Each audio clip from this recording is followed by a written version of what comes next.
In a quiet Texas suburb, life moved with a gentle rhythm. The streets were lined with trees, children played outside, and neighbors waved as they passed one another.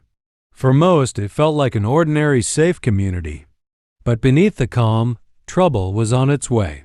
One evening, a black SUV pulled up outside a modest two-story home. Out stepped three strangers dressed in crisp uniforms, badges glinting under the streetlight. They looked official, confident, and demanding. The couple inside had no reason to doubt their appearance. But what they didn't know was that these so-called officials weren't real at all. They were imposters, pretending to be neighborhood association officers, hoping to intimidate and extort. At first, the encounter seemed like a formality. Papers were handed over, lists of supposed violations, warnings of fines, even threats of eviction. The husband, a decorated Navy SEAL, remained calm, reading every word. His wife stood by his side, uneasy but polite. Then the tone shifted. The so-called officers grew louder, angrier, pressing harder for money, compliance, and fear. Their act was convincing, but their arrogance soon betrayed them. One of the imposters, a woman with a sharp voice and a sharper temper, crossed a line no one expected. Without warning, she raised her hand and slapped the wife across the face. The sound echoed through the room.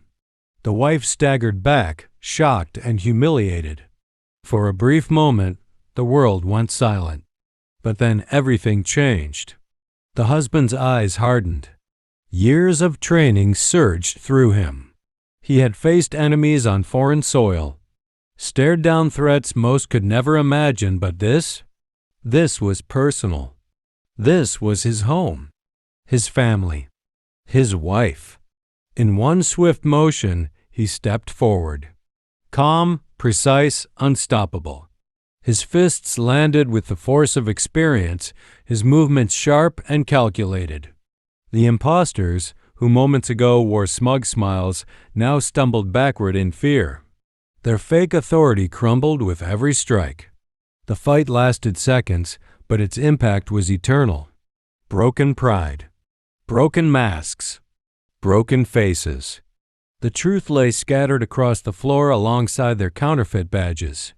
By the time real authorities arrived, the imposters were already defeated, exposed as frauds.